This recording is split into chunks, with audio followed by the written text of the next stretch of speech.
उत्तराखंड के चुनाव को लेकर आखिरी दौर में मुख्यमंत्री पुष्कर सिंह धामी ने बड़ा दांव खेला है। उन्होंने राज्य में चुनाव के 2 दिन पहले जनता से बड़ा वादा किया है। मुख्यमंत्री धामी ने कहा कि शपथ ग्रहण के बाद वह तुरंत यूनिफॉर्म सिविल कोड लाएंगे। इसके लिए विशेष कमेटी गठित की जाएगी।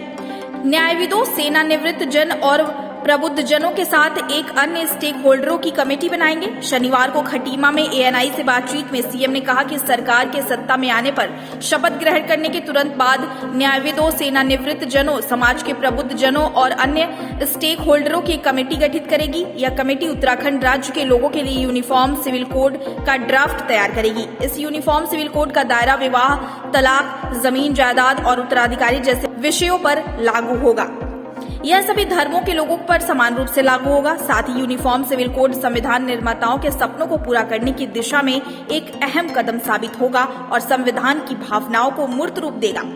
यह भारतीय संविधान के आर्टिकल 44 की दिशा में भी प्रभावी कदम होगा। यह देश के सभी नागरिकों के लिए समान नागरिक संहिता की परिकल्पना को भी साकार करता है। सर्वोच्च न्यायालय ने भी समय समय पर इसे लागू करने पर जोर दिया, साथ ही जल्द सही कदम न उठाने पर भी नाराजगी व्यक्त की है। बता दें कि यूनिफॉर्म सिविल कोड यानी समान नागरिक संहिता यानी का अर्थ होता है भारत में रहने वाले हर नागरिक के लिए एक समान कानून होगा, चाहे वह किसी भी धर्म या जाति का क्यों न हो। समान नागरिक संहिता में शादी, तलाक और जमीन जायदाद के बंटवारे में सभी धर्मों के लिए एक कानून लागू होगा। समान नागरिक संहिता एक पंथ निरपेक्षता कानून जो सभी धर्मों के लिए समान रूप से लागू होता है। फिलहाल देश में मुस्लिम, ईसाई और पारसी का पर्सनल लॉ लागू है।